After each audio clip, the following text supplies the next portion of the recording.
With that, let's start today's session. So today's session is going to be about fundamental analysis. I'm starting from the perspective that everyone over here, this is a first time class for everyone.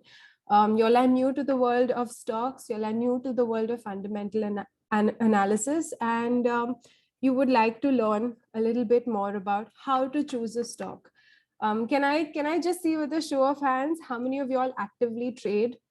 So do you all trade a lot? Do you all, buy and sell stocks a lot? Do you all do that? Okay, so I can see a few hands going up, a few thumbs ups going up. I can see Jay, Gulzar, Prabhu. Okay, and can I also ask one more thing? So if you all could put into the chat box, what is it that makes you buy a stock? So when you buy a stock on your own, what is it that's driving you? Are you looking at GPL's recommendations? Are you looking at friends tips? Is there someone or something that you look out for? Do you look at the financials of a company? Do you read the news? What is it that drives you to pick a stock? Just for my knowledge, this is interesting that everyone will be able to see. So is the chat box active? If we can just, if y'all can just put it in the chat or unmute yourselves and tell me, that would be great as well. So if anyone wants to share, how is it that they do it? Okay, so Prabhu says financial ratios and returns. Jignesh says EPS. Ruchi, good one, debt-free companies. I can see someone saying PE, future outcome of a company or industry. Rupesh, good one. What else? What else? First, I check company fundamental report and technical charts. So you're way ahead of everybody. What else? ROI, okay. Anyone else? I'm glad to see no one's written tips and rumors over here. No one said that, I buy what my friend does. Free cash flow, less equity, less equity capital, GPL, good one, Ajay, technical view, CNBC, okay, fair. So we're watching news channels. What else? Anyone, anything else new to add? Okay, future earnings. Okay. Okay, so all of y'all, I think at least the ones who've answered, do look at something, apart from just the name of the stock. But the reason I'm here today is to teach you a very basic way of doing fundamental analysis. So what do you look at? Like I'm going to try and compress it. Okay, we have 1 hour together. And in that 1 hour, I want you all to leave with some value addition. I want you all to have learned something new. Okay, so let's dive right into it. Now, before I start, a lot of people mention technical view and fundamental view. So what's the difference between a technical view and a fundamental view? A fundamental view looks at the industry and the company and its company financials. So fundamentals, are you, fundamentally strong? Is your company fundamentally strong would mean, does your company have a good financial statement? Historically, has the company been performing well? Is the industry that the company is sensible? Like in 2021, are you investing in like a Kodak, or are you investing in a Xerox when you should be probably investing in a Tesla? I mean, that's not an exact comparison, but you kind of get what I'm saying, that the industry matters, the kind of company you're in matter, the fundamentals, the financials of the company matter. When you're looking at a technical view, what is a technical view? What is technical analysis? Technical analysis is the analysis of charts. So you look at the various kinds of charts. You have your candles, you have your moving averages, you have different kinds of charts, and these tell you different things. It's like a whole new language out there. To understand technical analysis and to trade looking at charts, they speak their own language. So once you learn that language, you can speak and read any chart. And believe it or not, we have a workshop on that as well coming up for you by GEPL on the 30th. So we will mention it at the end, but that's coming up as well. So today we're going to focus on fundamentals. So like I said, the industry matters. If you think logically, today in the COVID world, in 2020 when COVID happened, logically, which were the industries that were going to do well, right? People have to eat. So stuff related to food. People need healthcare. People are falling sick. So naturally, healthcare sector, pharma sector, exactly. but what would not do well? What did you expect would fall and would fall dramatically? Anything related to going out, right? Anything related to people congregating together. So your malls, your theaters, your entertainment, all of that really suffered. Initially, yes, hospitality, hotels suffered.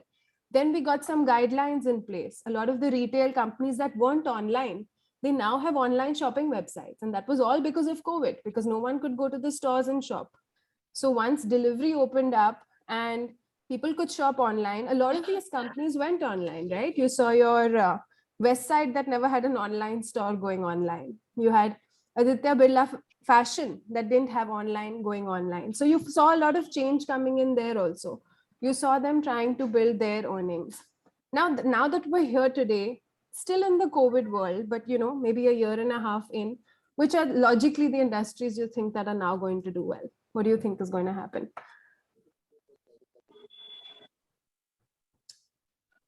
Typically, things are opening up. Maybe we'll start holidaying again. Maybe we'll start congregating again. Maybe shops will open. So maybe travel, maybe hotels. Maybe we'll, take flights again. So whenever you invest or whenever you think about it, know two things for sure. First one, what does the company do? Someone names a company, you should know what the company does. Don't just go on the name. You should Google and see, okay, what does this company do? What do they make? And what they're making, is that useful? Is that something that's going to be required for the next 5 years? Is their product useful, or are they a dying business? In 5 years, 10 years, is someone just going to replace them, and are they going to not matter anymore? Right? So that's kind of your first step there. Your second step is also, apart from knowing what the business does, knowing what the industry does, right? Because there will be a bunch of players in that industry. If you're looking at, for example, the paint sector, just painting your house. When you want to paint your house, you're looking at a bunch of companies, seeing who's giving you the best coat, who's going to give you what paint. You're going to do all that analysis, right? So when you buy a stock also, you're going to look at an industry and say, between this, I know I want to buy, maybe a telecoms share, or maybe I want to buy a wall painting, someone who paints walls share. Then which one is the best? How do I compare those? If I have 3 best options or 5 best options, which is the one which I should pick? So that's also where fundamental analysis is very helpful. Prabhu, yes, EV is also the future. So you would then look at companies that look at electric vehicles. So that brings us to now our financial statement. Sorry, Deepak, I'm going to mute you because thank you. So coming to now the 3 main financial statements. So the first one is your income statement, also known as your profit and loss. Also, for those who are accountants, includes your trading account and your P&L account. The second one is your balance sheet. And your third one is your cash flow statement. Now, the way I'm going to do it is I'm going to show you these statements on a website I like to use. By no way is this the only one you can use. There are many out there that do, analysis. But the one I like to use is called Screener. It's just, it displays things very well. There is also Money Control. There's also Phenology. There's TradingView. There are Trendline. There are many out there. I just like to use Screener. So CRENER, screener.in. That's the one I like to use. So when you go to Screener, you can see a bunch of news. You can see what's happening. So let's start today. So let's start with a company we all know. Let's start with Tata Motors, right? We know what this company does, right? They're an automobile manufacturer. We also know they're in the EV segment. They have their EV vehicles. So we can kind of see that, okay, they are in at least going towards the futuristic technology. We know that during COVID, people were very keen on, not traveling in public vehicles. Everyone wanted to have their own set of wheels to be safe. That was something that even helped the automotive sector during COVID to pick up, right? Car sales and things like that. So let's look at Tata Motors from the perspective of these 3 financial statements. Now, before I begin, some simple test, right? Something simple. When you look at a chart, which way do you want to see your chart going? You want to see your chart going upwards, right? Any company where you're looking at a chart, you want to see that chart going upwards. When you see a chart going downwards, don't buy that company, right? Because they're going that way. You want all the things you buy to go upwards. Second simple thing, when we come to our financial statements, so what does our profit and loss tell us? What does our income statement or profit and loss statement tell us? Or how does the statement even work, right? For all those who've never seen this statement before or are not from a financial background, think of like, the budget you make at home.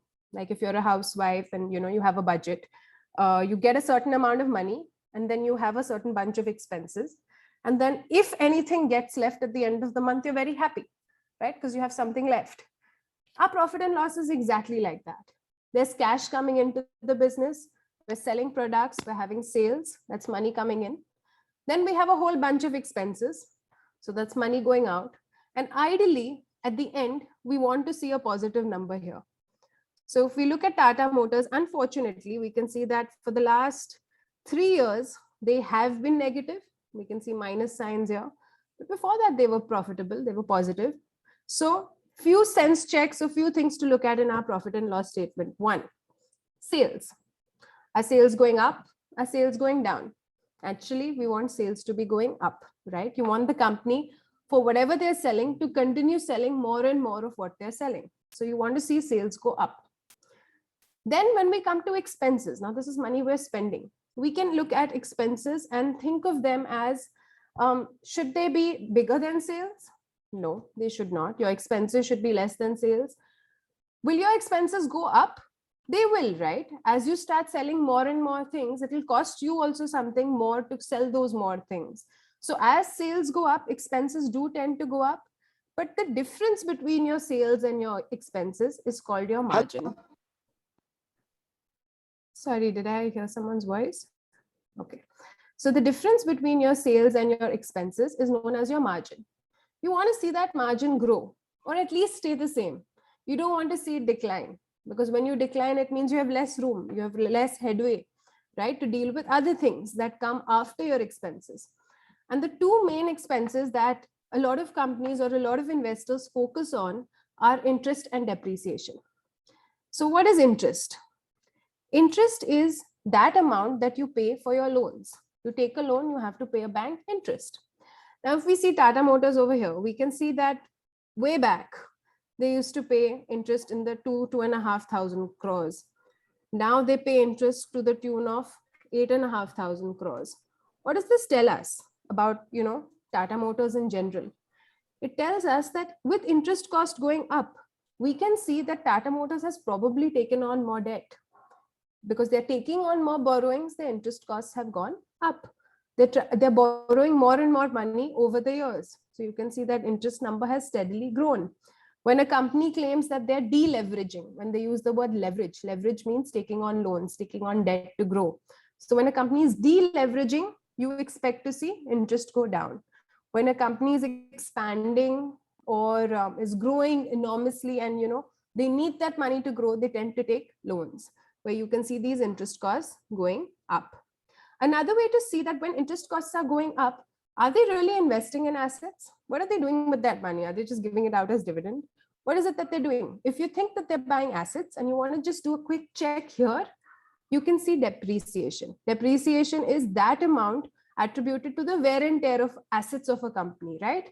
Depreciation is not really cash being paid, but like, for example, if I buy an asset and I'm going to use that asset for 5 years, every year that asset will lose a certain amount of value.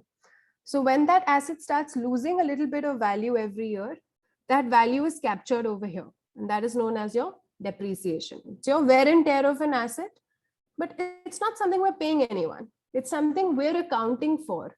We're writing it or we're booking it as an expense in our P&L to account for the fact that our assets are going down. Sorry, I'm just going to disable annotations for others. There we go. So there we go. Coming back. So we have depreciation, and here we can see that for Tata Motors, depreciation has been going up. If you see all the way here, depreciation has been going up. What does this in a way signify? That yes, their interest has been going up. They've been taking on more loans, but they're probably buying assets, which is why depreciation is also going up in line with that interest payment. Again, we saw it's a loss-making company. It's been making loss for 3 years. So you can see those loss figures there. The nice thing over here is, yes, the loss is falling. So from your 28,000 crores of loss, you've come down to 13,000, 13,500. So this would be then your profit and loss statement. Few things here we noted. We want sales to go up. Expenses can go up in line with sales, but our margins should remain the same. Interest and depreciation tells us what the business is doing in terms of leverage, in terms of expansion, in terms of assets. Of course, we want to see net profit positive, right? We want to see a company where sales minus all possible expenses, the company has some money left over. In this case, currently they do not. Moving on, we come to the balance sheet. Now, the balance sheet, that name also kind of gives a hint as to what this statement does. What this statement does is it makes a list of all the balances, your cash balances, your, how much building you own, how much machinery you own, how many loans you have. It has a balance of everything. And it also has to balance. So there's an asset side and a liability side, and both sides have to be the same. The logic behind this is, if I'm borrowing, so if 10,000 crores is coming into my business, then my loans will increase by 10,000 crores, which is my liabilities. But then my asset, my cash will also increase by 10,000 crores. So it will always balance. The balance sheet has to always balance. For those who studied accounting in this meeting and who've been accountants in the past and who've given accounting exams, so I had given my IPCC exam. And I remember that the main thing about the balance sheet was when you left the exam and your balance sheet didn't balance. The number you had on the asset side was just not the number you had on the liability side. That used to always be such a pain. But in real life, they always balance. And you can see over here, this is the liability side. So your share capital and your liability side. And this bottom part here is your asset side. Now, a few things to see over here. On our liability side, we can see our share capital. So when we invest in a company, the bit that we are buying, or the part where our money, if you want to say, where is the proxy for our money in the company, it is in share capital. So when we own shares of a company, it is this share capital that now we're a part of. When we buy shares, we're buying them in the secondary market. So when I buy a share today of Tata Motors, the money I'm spending to buy that share doesn't go to Tata Motors. It goes to whoever else who is selling that share of Tata Motors. It is only at the time when a company is issuing fresh shares that a company gets share capital infusion. So that's why this number never changes. If the share capital, in the market share price goes up or falls down, this number here won't change, because that's the only time when the company issues fresh shares that this number increases. Or if they buy back shares, then this number over here decreases. So this is our share capital. Of course, we want to see share capital in a company, because capital, even if we just look at the word capital in any business, we want a business to have amount of capital, right, as investors. So we want to see a good number there. Reserves. So what are reserves and how are they made? Reserves could be a bunch of things. A lot of times profits from previous years are accumulated in reserves. So that is where your reserves could come in. You could also have some other kind of reserves, like your reevaluation reserves and things like that. So this number over here, I would say take it with a bit of pinch of salt, because we don't really know what's in it at this point. Then we come to borrowings. Now, do we want to see a lot of borrowings in a company? No, we don't, right? Because it can be scary and it can be a future drain on earnings. We saw in Tata Motors case, because their debt is rising. So let's see if that's true. So if we look at their borrowing numbers here, we can see that yes, they are borrowing more and more money every year. And because they're borrowing more and more money, their interest costs are also going up. So it is a drain for them on their future earnings, that they are borrowing this money. And then we have some other liabilities. These other liabilities typically are our short-term liabilities. If I press the plus sign over here, they kind of tell me in detail what these other liabilities are. So this is your liability side of your balance sheet. What do you want to look at over here? You want to look at borrowings. And when you look at borrowings, you want to see, is that an okay number? Is that a scary number? Do you see the company being able to match or pay back that number comfortably, easily? What is the share capital situation? Is it very, very small in terms when you compare it to the borrowings? And when you look at share capital, think of it as share capital and reserves, because it does include the previous year's profits. And is that number okay? Is it a number that can comfortably pay off those borrowings? Then we come to the asset side. We can see our fixed assets over here. So obviously, if a company is borrowing money, they're buying something with it, right? They're expanding their base, they're investing. So we can see the asset base also growing when we look at Tata Motors. CWIP. What is CWIP? It's your capital work in progress. Whenever this balance sheet is made, it's made on a specific date. On that date, maybe sorry, again, there is some disturbance. Can I just request? Yeah, thank you. So on this date, whenever this balance sheet is made, it won't be the case that always all their assets will be full and ready. There could be things that are in work in progress. They're not finished. They're not completely ready, but they've started. So that's where you would see your CWIP. You would see your capital work in progress. Then we also see investments on the asset side, which is interesting, right? You would think that what would a company have to do with investments? We as individuals, we have a lot of investments. We invest in mutual funds, we invest in gold, we maybe invest in land and buildings, we may buy property, we may buy shares as investments. So if we can do that, a company can do that also, right? A company is a legal person, so they can also have investments. So whenever they have extra cash, they can invest it somewhere and have that buffer, have that benefit that, okay, we also have investments as a company. So you can see Tata Motors also has investments. They have 24,620 crores of investments. And this number gives us a little peace, right? Because not only do they have fixed assets, they have investments as well. These investments at least can service the interest, worst case scenario. So we won't see an event of default. Then you can see their cash. So if I open other assets, I can see their short-term assets, and we can look at their cash numbers as well. A nice number over here, and you can see over time it has been constantly growing. So you can see their cash has been growing, loans and advances they give out have been growing, inventory has been growing. So this is all making sense now that they're borrowing money to expand their business, fixed assets are going up, cash is going up. In general, we can see a business that's trying to grow, and they're using borrowings as a means. When I look at these financial statements, or when I look at my balance sheet, on the liability side, I look at my share capital, my reserves and borrowings. On the asset side, I check, are my fixed assets growing?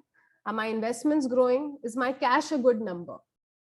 Those are kind of the things that help me make peace with what's happening with the current situation of a business. So those are your quick checks.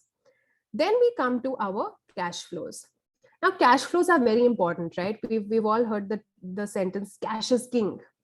So when I talk about a cash flow statement, or I talk about what is included in a cash flow statement, it is all things cash. If a company pays any cash to someone or receives any cash from someone, it will show up here. And when I say cash, I don't mean like, suitcases full of cash. It could be a bank transaction as well. That counts as money leaving or coming into the business. So even a bank transfer, basically money leaving the business, is going to be accounted for in the cash flow statement. Now, why is the cash flow statement your ultimate sense check? Because it's that place where cash is going in and out. It's not just accounting entries now. There's cash leaving the business and coming into the business. So this is your, like, you can say, the least manipulated place to look at. This is where you can find even more peace with the company. So as you can see, there are three main headings here. There's operating, investing, and financing. Why have they divided into three headings? To make our lives easier. So let's make use of that. So what does an operating activity mean? So for a company like Tata Motors, what are their operations? Their operations are making and selling cars.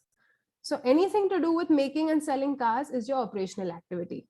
Your raw materials, your parts, you're paying your salaries, your factory wages, your electricity, your anything to do with operating that business, you will see the money in here.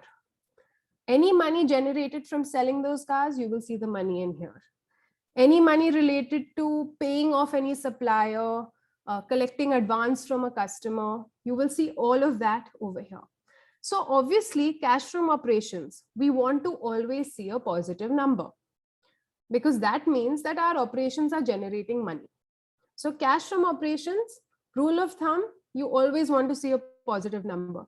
Even though Tata Motors is a loss-making company, we can see cash from operations is positive. This tells us that ultimately their main business is generating money. It's not losing money. When your operations are losing money, you're really stretched, because that means that the amount of cash your business is generating is not enough to cover the expenses your business is generating in terms of cash. So here we can see for the last 10 years, Tata Motors has been a cash flow from operating perspective positive company. That's a good thing. Then we come to investing and financing, and the rules of the game change here a little bit.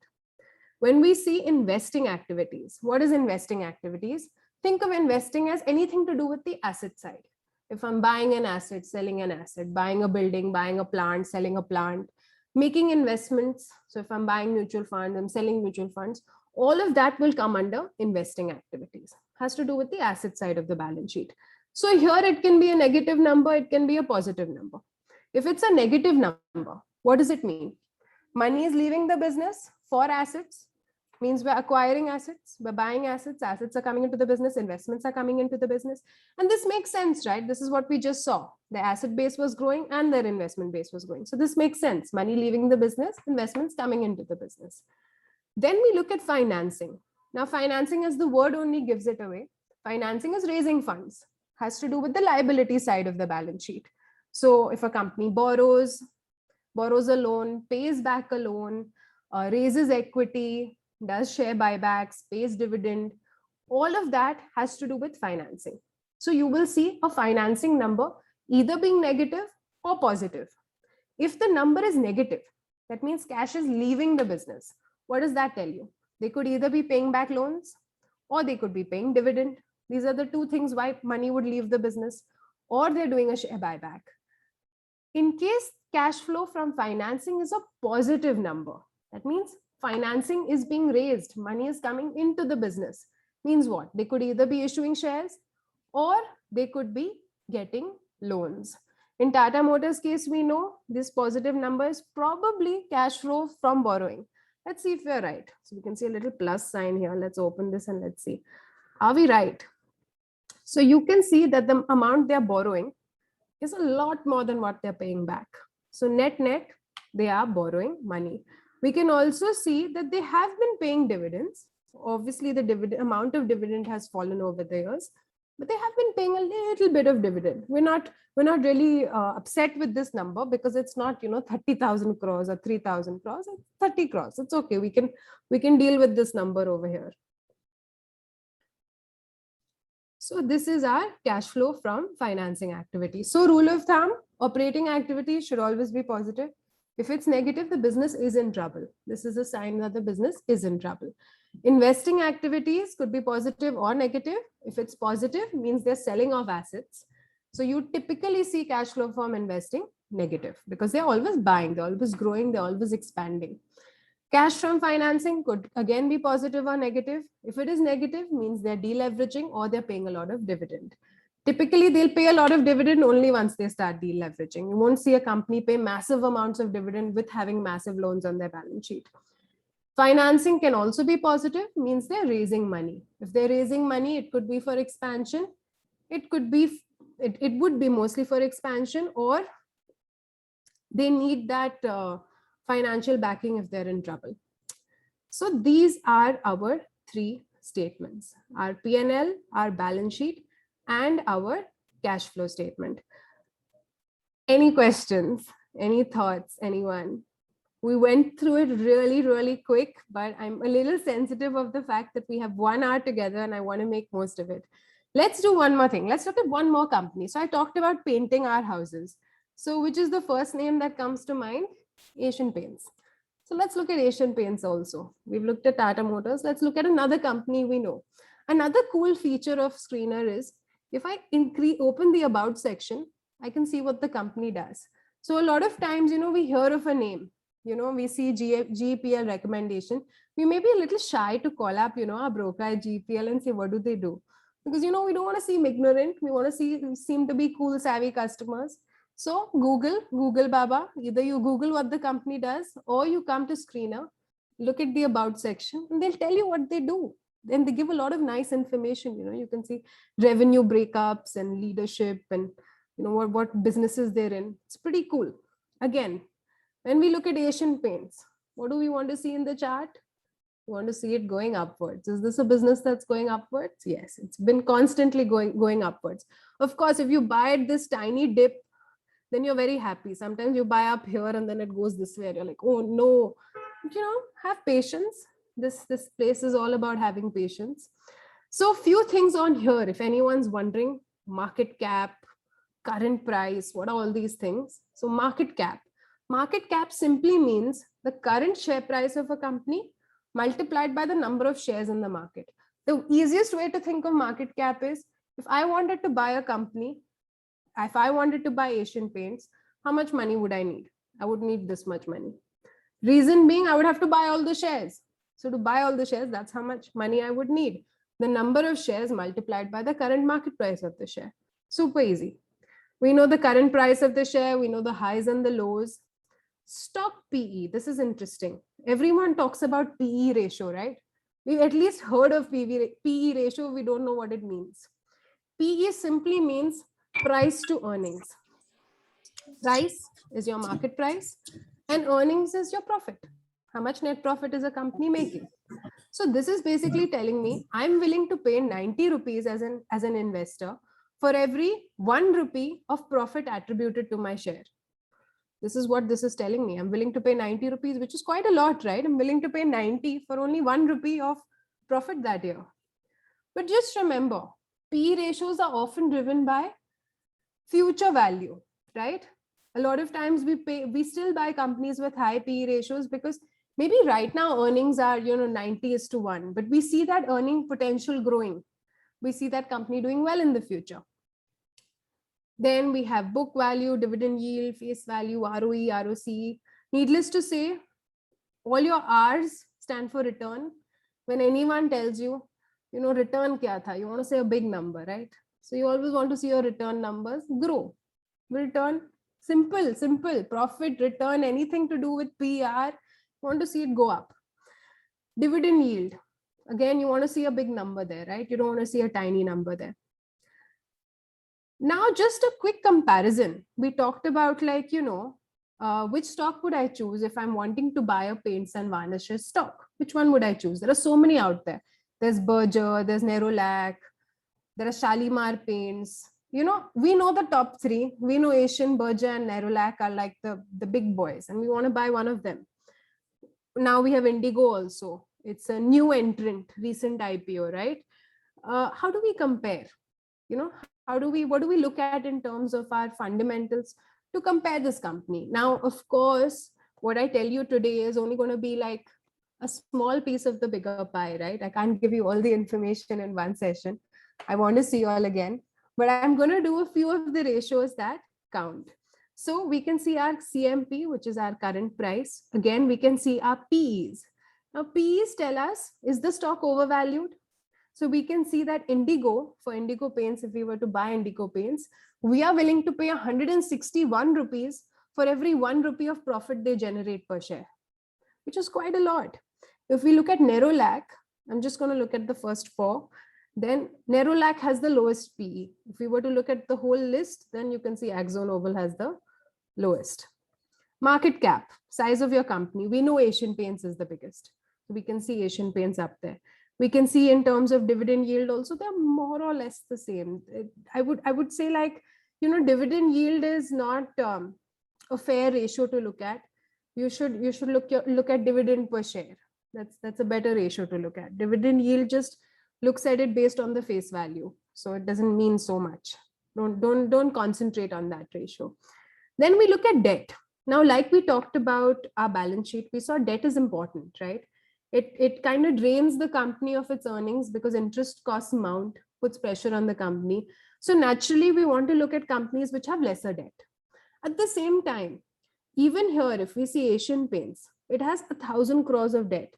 How do we know if this debt is significant or not? 1,000 crores sounds like a lot of money, but is it a lot of money for Asian Paints? How do we quickly check that? We quickly go to our profit and loss statement. We first look at their sales. Sales are like 20 times debt. Okay, good. We look at their profits. Profits are 3 to 4 times debt. Okay, still we're still comfortable. We look at their borrowings. We saw their 1,000 crores. Let's check their cash. So we go to cash and we see, okay, they have 600 crores of cash. So that kind of makes us comfortable now. Because if you think about it, between their profit and their cash, they can pay that 1,000 crores. It's not much when you look at the size of the company and you look at the size of their operations. Another thing you can look at is investments. They have 4,700 crores of investments. They can easily pay that 1,000 crores of borrowings. They're cool. So that way, when we look at this peer comparison and we focus on this 1,000 crores of debt, it for us, initially we're like, oh wow, this company has 1,000, Nerolac only has 100. So, Nerolac is a better company to buy. But we should always keep in mind that you must look at debt from the perspective of the company. Is that company able to afford it? If we look at Nerolac, maybe it could be the case that Nerolac doesn't even have 100 crores of cash to pay back that debt. They could have like 5 crores of cash. I don't know. I'm just speculating. So look at debt to equity. So how much debt does a company have? How much borrowings does a company have compared to the amount of equity they have? Now here, of course, we're not only talking about share capital, we're talking about reserves and surpluses as well. As you can see, all the numbers are below 1. We're very happy because that basically means they have very low debt to equity. The amount of debt they have in comparison to equity is very, very low. This basically says that for every 1 rupee of equity they have 9 paise of debt. So that's okay. That's all right. Then we can look at interest coverage. This means how easily can they pay interest on their debt. So 52 times is very good. 34 times is also very good. Usually if you look at companies, sometimes they have 1 or 2 over here. So 34, 28, very, very good numbers, very happy double-digit numbers. Sales are looking good. Net profit is looking good. EPS. So EPS is the amount of money attributed to you as a shareholder. It's your earnings per share. So if I hold 1 share of, say, Kansai Nerolac, then I am basically, my share is getting 11.3, not physically getting, but if we had to divide our profits among all the shareholders, then 11.33 would be attributed to my share, my 1 share of Nerolac. Then you can see promoter holding. This is always interesting to see because if the insiders of the company hold a lot of shares, that gives you confidence in the company that they know everything about the company and they're still holding the shares. When they know everything about the company and they're selling like dhadadhad shares, then you feel a little scared, right? Because he has all the information. I still only have what I can see in the public domain. Then you can see number of equity shares, you can see face value. So this is a great place to compare. We can edit these columns also and add whatever we care about more. But this is a great way to quickly do a peer comp of this company. To quickly revise what we've done today, you can see our profit and loss. We can see sales numbers going up. We are happy. We can see margins going up. We are happy. We can see interest costs are going up, but as we saw, it's not something to be worried about. We can see depreciation going up, which tells us our fixed assets are also going up. We can see net profit as positive numbers, increasing greatly. Again, we are very happy. Then when we come to our balance sheet, we can see share capital has been pretty much stable. Reserves have been growing. So your profits for the previous years are being added to your reserves. The borrowings have grown, but we checked already, nothing to be worried about. We can see fixed assets are growing. So that's good. Investments are growing. That's good. We looked at cash. Cash has also been growing. So that's good. Then we came to cash flow from operating activities. Now here again, all are positive. Operations are generating cash. No surprise there because we already saw our perfect P&L. Investing activities, negative. Tells us our company is growing. Their asset base is growing. They're investing more. Their investments have grown. This also negative number makes sense. Financing is negative. Now, what does financing being negative tell us? Money is leaving the business. That means they're not raising finance. They're paying stuff back. So let's expand that and we can see a majority of the money that's being paid out is going towards your dividends. This is kind of what is driving your financing costs. Even though they are borrowing money, the amount that's leaving the business is a lot more in terms of your dividends. Are we concerned? No, we're not concerned because the other numbers look good. So that's it from me. I thought I'd cover Asian Paints and Tata Motors. Does anyone have any questions, thoughts, doubts? I could see. Can I ask you a question? Why was Yes, you can. Shalimar Paints didn't have any PE? What was the... So it could just be that it's not that they don't have a PE, it's just that Screener hasn't calculated it. Okay. All right. So they haven't calculated it. It could be that their system doesn't have that information on this share, and it could also, and it's also because I Negative. didn't see this, it's negative. Okay. So because it's a loss, the earnings are negative. So if they were to even calculate a PE ratio here just using math, it would be a negative number, which wouldn't make much sense. Okay, Which is thank you. why it's not here. I didn't see that. So net profit is negative over here. Okay, thanks. I have got one query. Hello? Yeah. Yeah, in the screener, we have got one parameter called intrinsic value. But when we see some companies which has got a high intrinsic value, but the market doesn't give that much price. But there are companies like IEX, which has got a valuation of around 20 to 30, but trading at around 900 levels. So how to select whether we have to focus more on the fundamental intrinsic value or the momentum of the stock? Okay, that's a really good question. I'm going to divert this question to either Gaurav or Pushkraj or Rupesh. Would any of you all like to pick this question up? Gaurav, would you take that? Yeah, sure. So like again, intrinsic value is basically very subjective. So, when we do a valuation of a company, only we go about deriving the intrinsic value.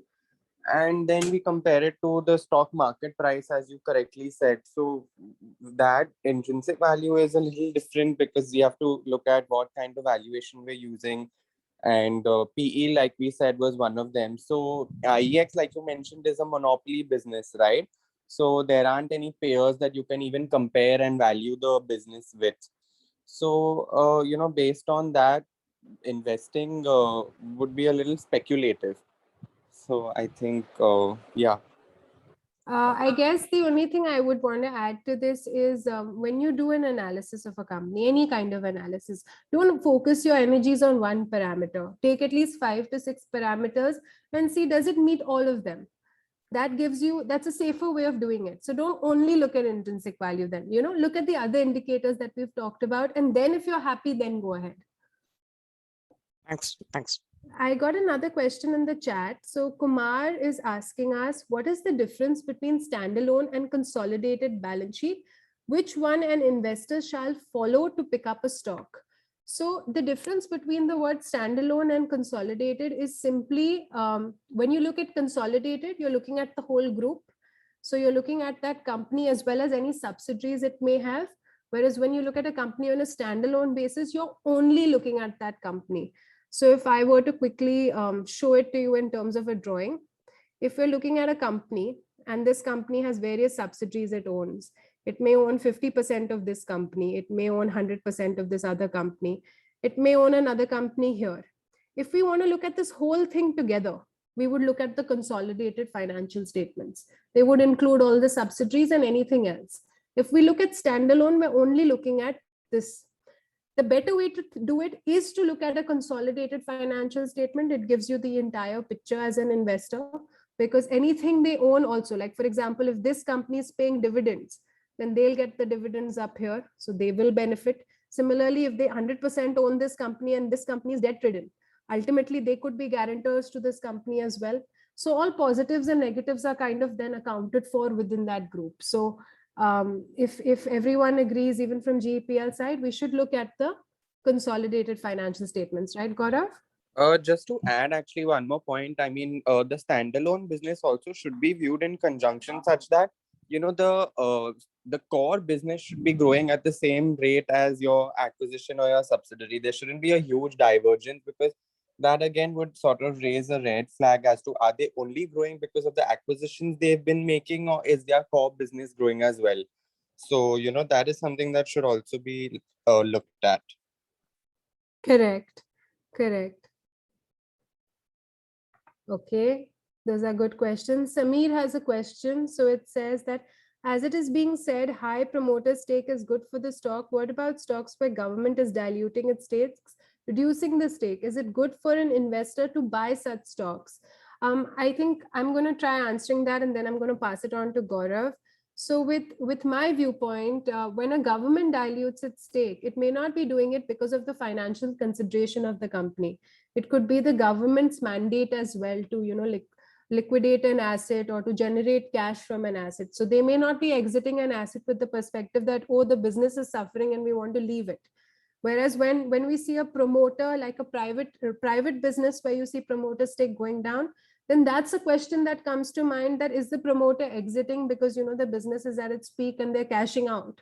So that's kind of my perspective when it comes to government reducing stake. So I don't think it's scary when a government reduces stake, especially if you see this year's budget, the government even announced that they're going to, exit certain businesses, they're going to reduce their stake in certain businesses. So they've kind of told the public to expect that. So I don't think then that's a scary perspective, or it's negative to buy that stock. Gaurav, what's your view? Honestly speaking, when a government dilutes stake, it's great because there's a lot of value addition that comes in when a private player comes into ownership. Air India being the latest and the best example as to, how a government can, help value accretion for the shareholders. Also, like you rightly mentioned, in terms of the fiscal deficit is something very important where the government needs to raise revenues, so they are diluting their stake, and maybe they do see potential in that business, so they believe they can sell stake in that business to get a higher value. So that is a positive actually for shareholders in terms of value addition. So yeah, that's all from mine. Perfect. Okay, so we have another question from Gulzar. Gulzar asks, he has gone through an XYZ company's fundamental report, which is good, and the technical chart is also good. And he's gone and decided to buy that for investment. Now, he bought a few shares. After some time, the price went down. And he's saying that the fundamentals of this company are strong, so that's going to help him stay in the stock and not panic sell when it falls. So Gulzar, I agree with you. Sometimes share prices go down because of news, because of expectations, because of results. If we see recently a business, again, if Gaurav and Rupesh have any other views, let me know. But if you look at a TCS, they're not financially doing badly. It's just that if street expectations and their results differ slightly, you'll see a little bit of correction in that stock. But from a long-term perspective, I don't see anything to be scared about or anything worrisome in that stock. So Gaurav, anything you want to add? Yeah, so when we're buying a stock, we're not actually buying a stock, we're buying a business, so that we are sharing ownership in the business is the mentality we have to go in. And riding the tide is the name of the game with fundamentals, right? I mean, we look for returns over a longer period of time that keep compounding. So as long as you are sure of the health of the company and the financials, then the situation of the company hasn't drastically turned down, then as Warren Buffett like very rightly says that you need to just look at the markets as an exchange, but rather invest in the mentality that you're buying a business as a business owner. So that is kind of the mentality we need to look at. Correct. And क्या वो लंबी race का घोड़ा है, because you're in it for the for the marathon, you're not in it for the sprint. Okay, we have another question here from, sorry Prabhu, would you like to say something? I could see you unmute yourself. Yeah. Actually, I think the Mangalam Organics is a one company which has got very strong fundamentals. I think if you open your screen, I think you will be able to see. But still, the market is not giving the good premium, even though it's very, very fundamental. Whatever the parameters we have covered, everything is matching. But still, it has not given a good price in the market. Prabhu, another stock I can say is ITC, right? If you look at ITC, not this month, but if you look at ITC 2 months ago, it has such strong fundamentals. It pays such good dividend. Everyone was like, why is it not moving? Why is it not moving? And then one day it finally decided to move. So I would say that, like Gaurav said, be patient. If you have the confidence that you've invested in a good business, it will do well. It may not do well, in the sprint, but it will do well in the marathon. What do you say, Gaurav? Yeah, I think you rightly pointed that out. And a lot of times with small cap and mid caps, what happens is that investors take time to kind of realize the value, because I mean, say earnings come out, then we realize that, yeah, the management really has progress. So these catalysts don't come every day or, very frequently. They are infrequent catalysts for the small and mid caps, but when they do come, they help shareholders realize a lot of value. So, maybe patience again and tracking the results would be really beneficial, along with what the management has to say in terms of the growth outlook while the results are out, is something also we should look at in conjunction. Okay. We have another question from Kumar. So Kumar says, what will be our priority, EPS or dividend yield out of the two while picking a stock? I would say EPS, because that kind of tells you your profit attributed per share. Your dividend yield simply tells you, compared to the face value of a share, how much is being paid out in terms of dividend. So if you don't know the face value, see, the face value could be 2 rupees, it could be 10 rupees. So if someone's paying you a dividend yield based on that face value, you're going to then, it's not a good ratio. So EPS, in my opinion, is a better ratio. Yes.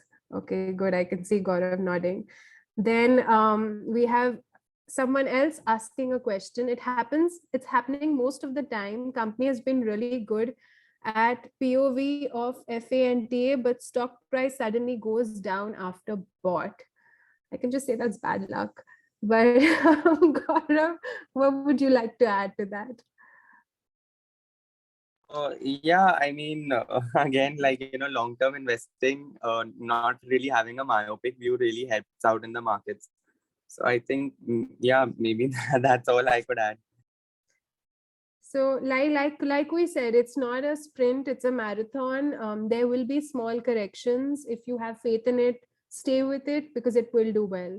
Samir says, we have seen companies offering bonus shares. Does it affect the company's balance sheet? If yes, how? If not, why? Okay, so when you get a bonus share, what does that basically mean? Let's take an example of a 1:1 bonus. So that simply says that, hey, if I own 10 shares and the company is giving a 1:1 bonus, then I'm just going to get 10 more shares from the company, which are free of cost. But effectively, what is happening? If your company is a 1 kg cake, okay, and that 1 kg cake is divided into 10 pieces or 10 shares, now that same 1 kg cake is being divided into 20 pieces. So the cake is not changing, your company is not changing, your balance sheet is not changing, your cake is still a 1 kg cake. The only thing that's happening is your piece, the slice of each piece that you would get, that's become half now, because there are more number of pieces for that same cake. So when you think about it, it's not really changing the balance sheet. And the reason it's not changing is your company is not changing. What it does do for the share, though, is it makes it more, it adds volume to that share.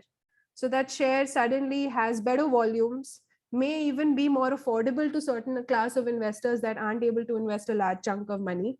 And it helps the liquidity of that share. Gaurav, anything you want to add to that? No, I think you summed it up pretty well. Nothing to add on that front. Cool. So Samir, hopefully that is cleared up. So that, Samir, goes for the same thing when you look at a bonus issue, when you look at a share buyback, that's the reverse happening there. All of those instances are similar. Okay. Samir says, thanks. Anyone else? Any questions, thoughts? I can see a lot of questions coming in, for which I'm really thankful, because I think we do a better job teaching when you guys ask questions. We know you all are with us. Yeah, Siddhi, I can see you've raised your hand. So do you want to unmute yourself, or do you want to type out your question? Thank you.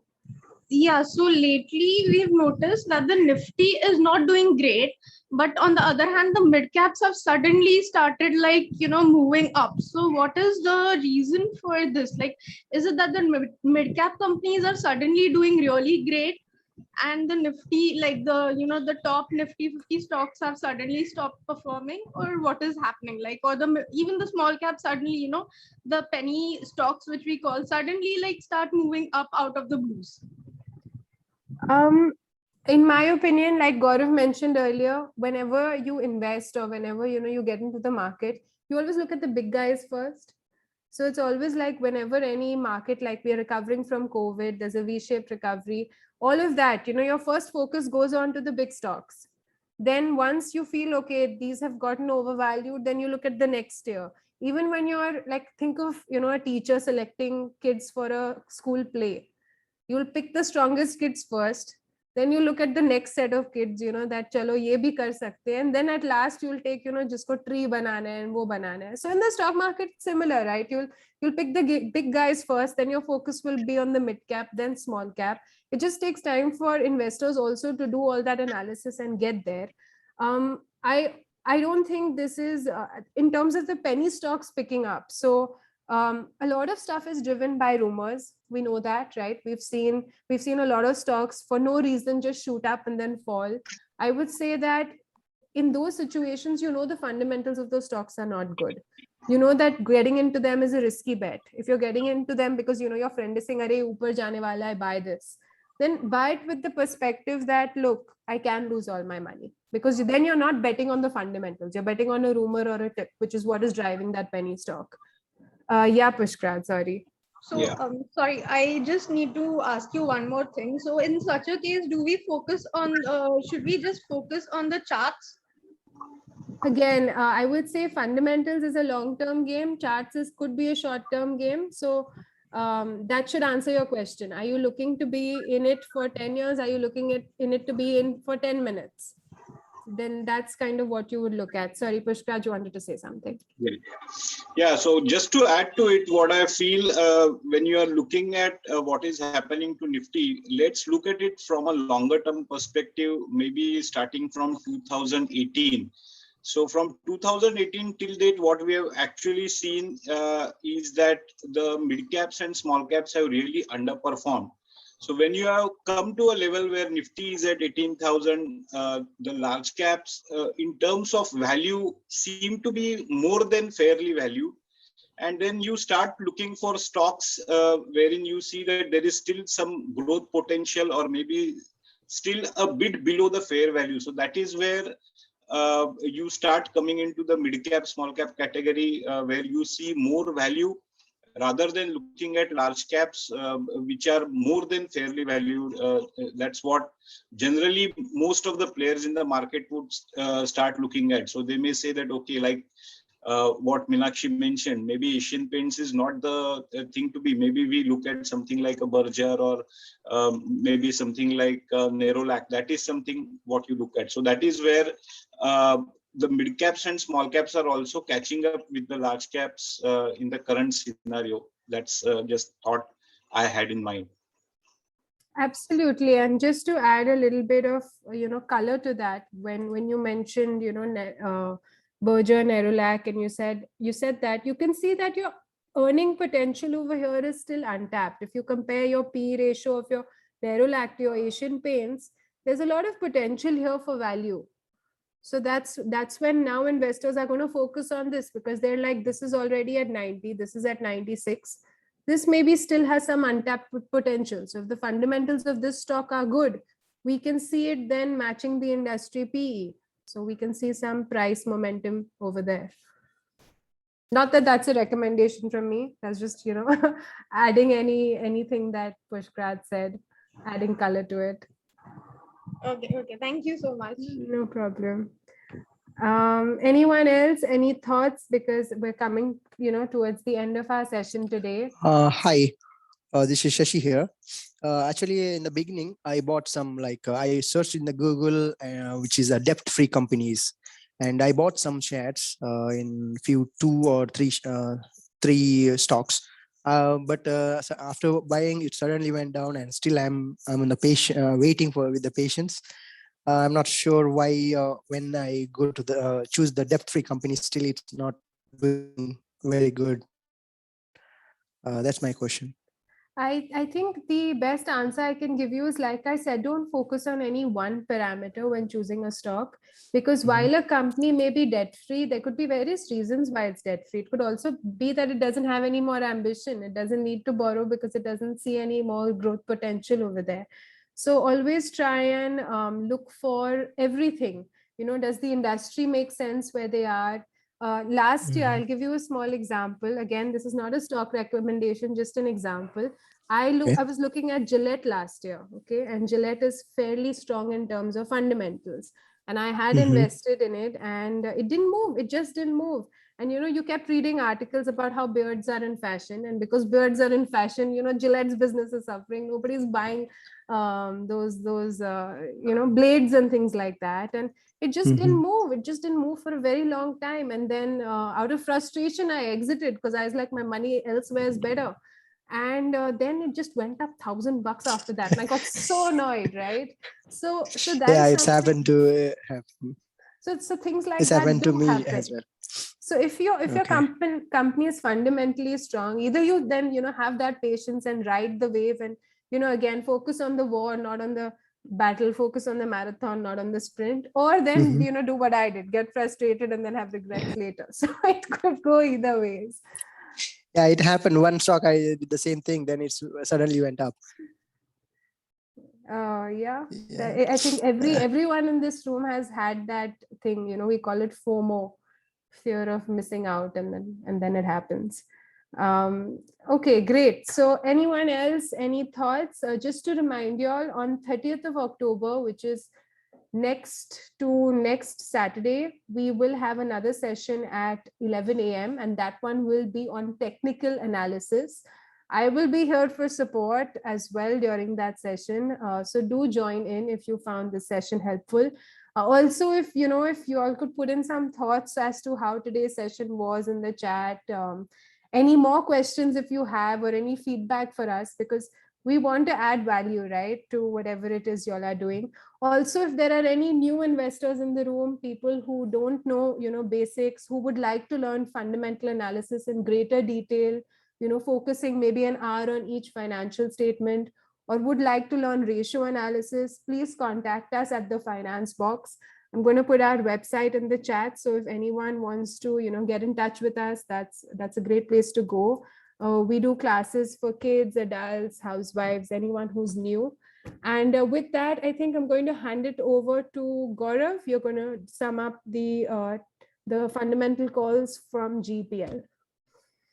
Yeah, so I just wanted to let everyone know that, on a regular basis, we keep coming up with some fundamental picks. So that can be accessed through our channels, our websites, and all of that. Now, in the recent coming week, we will be launching our Diwali picks also for 2021.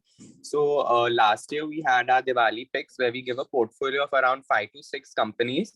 Along with a detailed rationale and report with financials and stock price charts along with it. So that is something that can be looked out for. Just to give you all a brief, last year we had 5 stocks in our portfolio for Diwali picks that was able to average a return of around 260% due to a bull market run. So I think we got a little lucky there. And hopefully our Diwali picks this year also, we do a lot of rigorous analysis on it. So that is something that can be looked forward to. Also, a morning coffee that detailed has all our fundamental calls with quality stocks, value picks, broken into segments. And as soon as our fundamental picks are updated, the first thing we do is update it on our morning coffee that hits your inbox every morning before the trading session. So do have a look at that. Yeah. And let us know at fundamentalresearch@gplcapital.com in case of any queries in any of our reports or any of that.